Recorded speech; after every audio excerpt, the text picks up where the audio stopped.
What luck! What a miracle! One moment I was rushing into the fetid tonsils of that horrible monster. The next, I was plummeting downwards to the jungle floor beyond its reach. I prayed I would land on something soft. Perhaps your head. But nothing could have prepared me for what was about to unfold. An epic saga of pride, power, and revolution. A struggle for freedom the likes of which our world has never seen. And it happened like this.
Who were those strange, gentle monsters who towered above me? I could only guess they were the lost tribe of the Menf, an earlier race of people. But why were they so fearful of those ancient gates that lay just beyond their village? And why did they seem to recognize me? Why?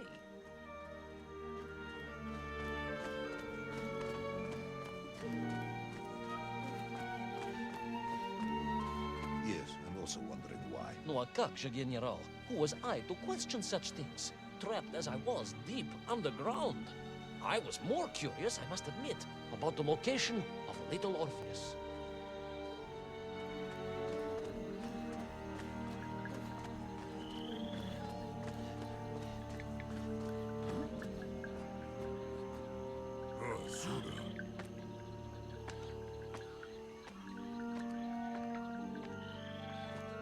You talk of a great city, a mighty power. Yet your nymph squatted like savages in huts at its boundary. They did. And the answer to that mystery lay beyond my grasp at that point. Because it was a wonder, it truly was. Orpheus!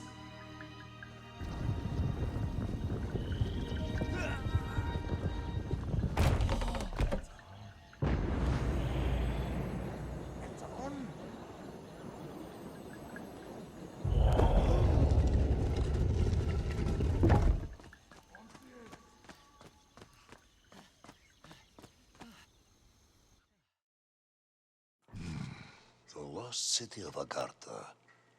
I hope I may one day see it myself. Oh, General, if only you could.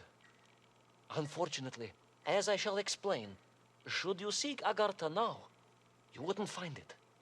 It has been utterly destroyed.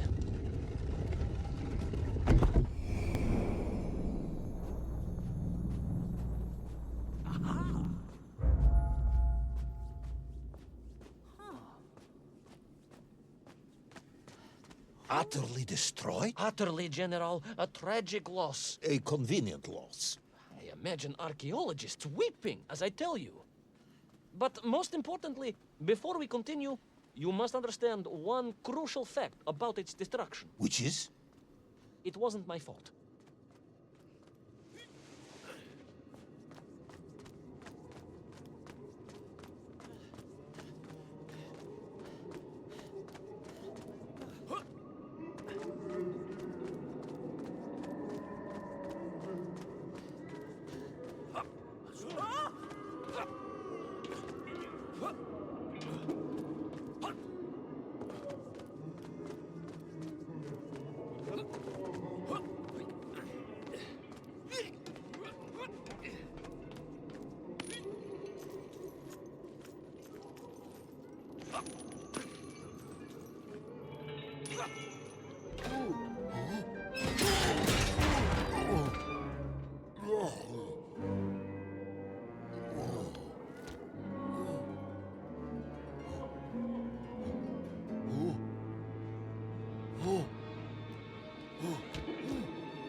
Those poor, unfortunate Menkf, trapped and kidnapped and dragged away, only to return as vicious foot soldiers to some unknown tyrant.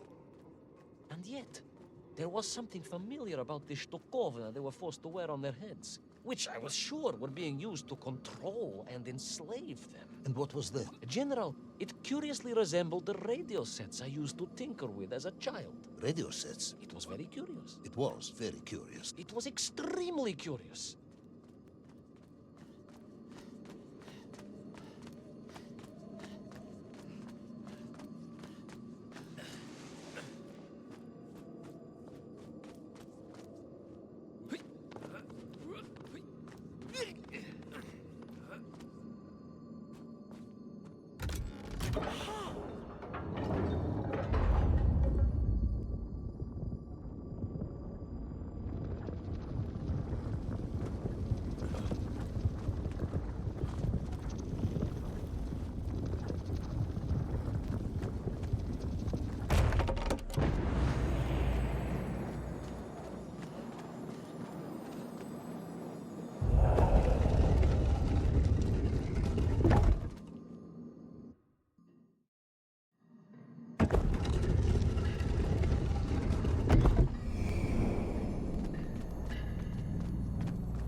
An ancient technological metropolis, powered by a glowing resin, carved from the very earth? A glowing resin carved from the very earth. Do you see, General? I fear you are about to enlighten me.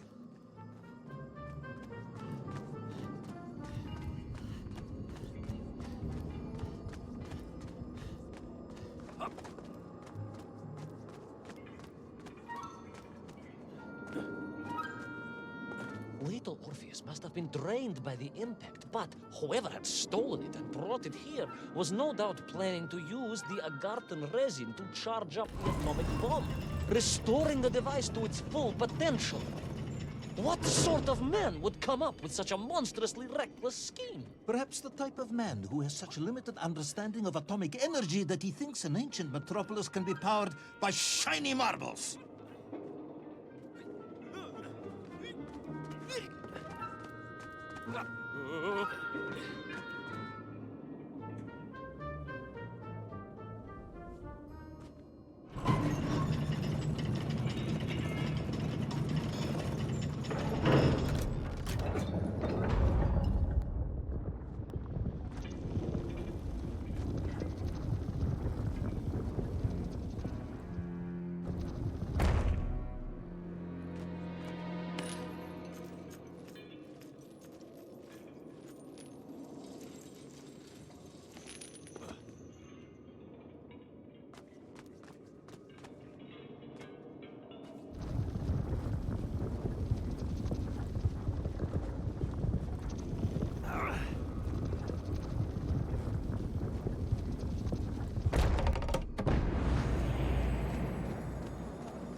I am curious, Ivan Ivanovich.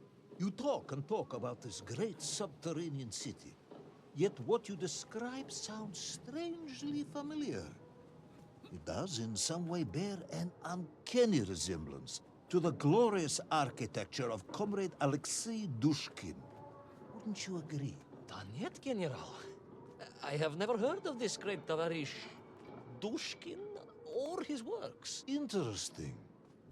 Because you were photographed on the steps of his marvelous Vysotka na Krasnich Varotach, shaking hands with the Glavny Constructor. That was the chief designer? The sweaty little fat man with the bad hearing? Mind your mouth, Ivan Ivanovich. And don't think you can distract me by slandering one of the great visionaries of our time. Without him, neither of us would be sitting here now. I must remember to thank him for that, General.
Those enslaved Mink were trying to stop me.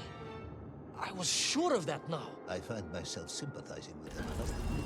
No, General, then I have failed to win you over. Uh-huh. A point of agreement at last.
Again, General. Are you mocking me? That would be unprofessional, comrade. I will try harder to convince you then. It is, after all, a cautionary tale of unleashed tyranny. It is a cautionary tale of unleashed idiocy.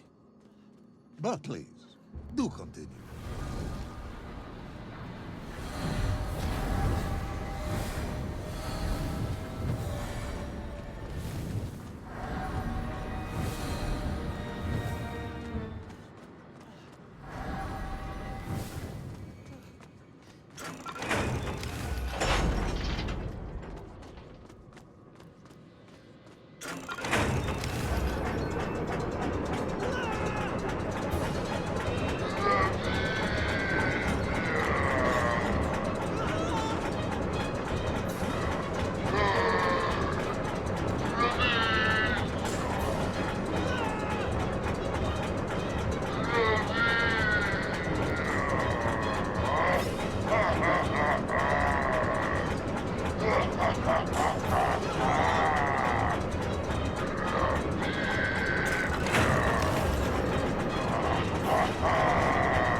from the cable car onto a plateau at the center of the city, where a palace, a vast acropolis, stood.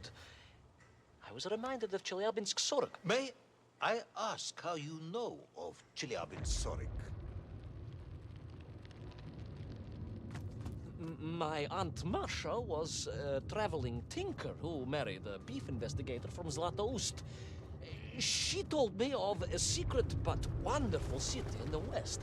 An edifice of sheer power, humbly serving the will and needs of the people. Yes, unfortunately, that story didn't end so well. No. That's what Auntie Marcia told me. And perhaps that is why I was also reminded of it. Because the moment I touched the floor in that place, I could tell something was very, very wrong.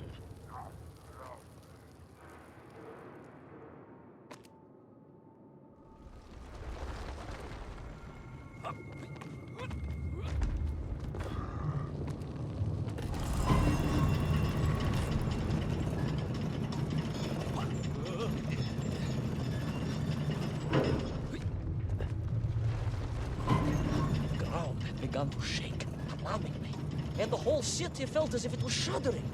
I could only imagine what I would find in the heart of the vast temple. If it isn't a giant glowing marble, I'm going to be very disappointed.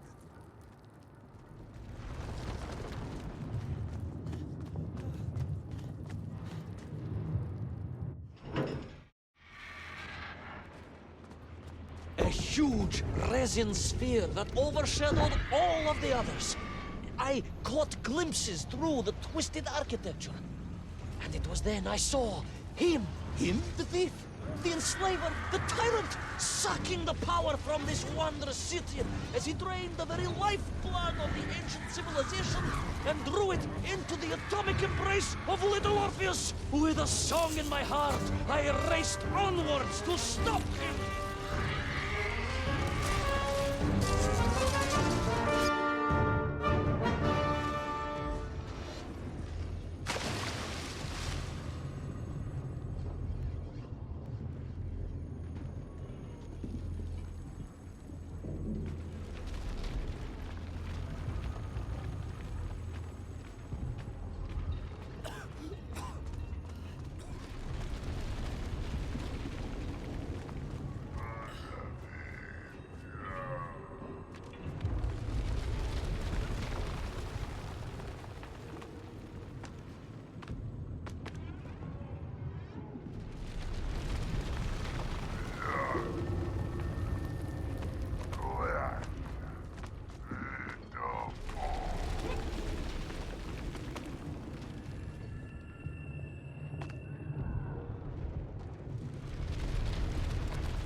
drained of its power, the magical heart of the city cracked, and it sent shockwaves through the world around me. A true monster general, willing to bring down the mountain itself upon Agatha and bury it forever in his ruthless scheme. I could not save that wondrous place, General, to my shame and regret. But I resolved myself to avenge the Mirk, to recapture little Orpheus, and to bring that tyrant to justice!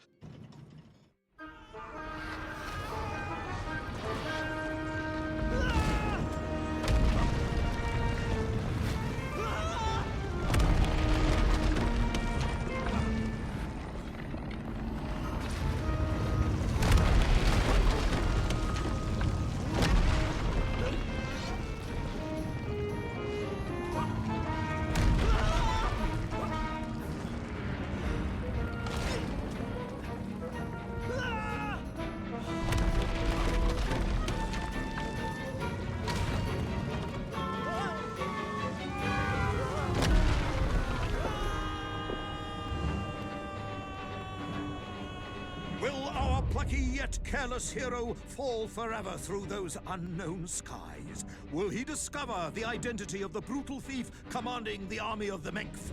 What chance does he have of ever returning to his beloved homeland? How long can the general's patience last? All of these questions and more will definitely be answered in the next exciting episode of Little Orpheus!